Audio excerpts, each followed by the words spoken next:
शिवरायांचा वाढदिवस येत आहे, काय तुम्ही नियोजन केले? आपल्या सर्वांचे लाडके नेते नामदार श्रीमंत छत्रपती शिवेंद्रसिंहराजे भोसले बाबराजे यांच्या वाढदिवसानिमित्त सालाबादप्रमाणे माझ्या क्रमांक 19 मध्ये ढोले कॉलनी येथे 29 तारखेला बाबाराजेंच्या वाढदिवसाच्या आदल्या दिवशी मी एक समाजोपयोगी कार्यक्रम आपण घेत असतो.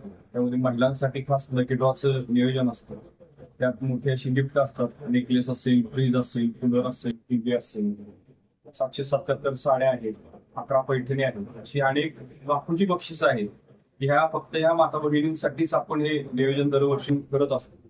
आणि महाराजांनीच आपल्याला सांगितले की वाढदिवसाला इतर काही कार्यक्रम घेण्यापेक्षा लोकोपयोगी कार्यक्रम घ्या की ज्या गोष्टीपासून लोकांना समाजात उपयोग व्हावा. आणि एक वाढदिवसाचं औचित्य आणि निमित्त असतं म्हणून आपण तो चांगल्या पद्धतीने हा कार्यक्रम घेत असतो. उद्या 29 मार्चला संध्याकाळी 5 ते 10 वाजेपर्यंत हा कार्यक्रम ढोणे कॉलनी येथे आहे.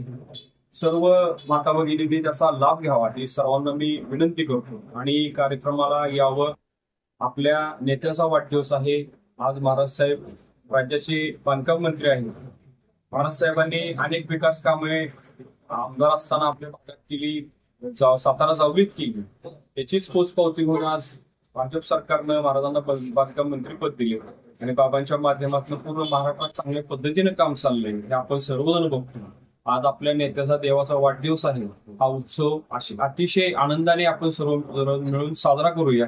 तरी सर्व माता भगिनींना विनंती आहे की उद्या संध्याकाळी 29 तारखेला 5 ते 10 या वेळेत सर्वसाधारण 5 ते 7 ही चिठ्ठी टाकायची वेळ आहे लकी ड्रॉची आणि हा सोबत कार्यक्रम चालेल. तर सर्वांनी लाभ घ्यावे सर्वांना विनंती करतो. थँक्यू. आणि महाराज साहेबांना माझ्या कुटुंबियाकडून व सर्व परिवाराकडून, मित्र परिवाराकडून, सर्व वार्डातील सर्व साताराकरांकडून वाढदिवसाच्या हार्दिक शुभेच्छा देतो. जय हिंद, जय महाराष्ट्र, जय सातारा.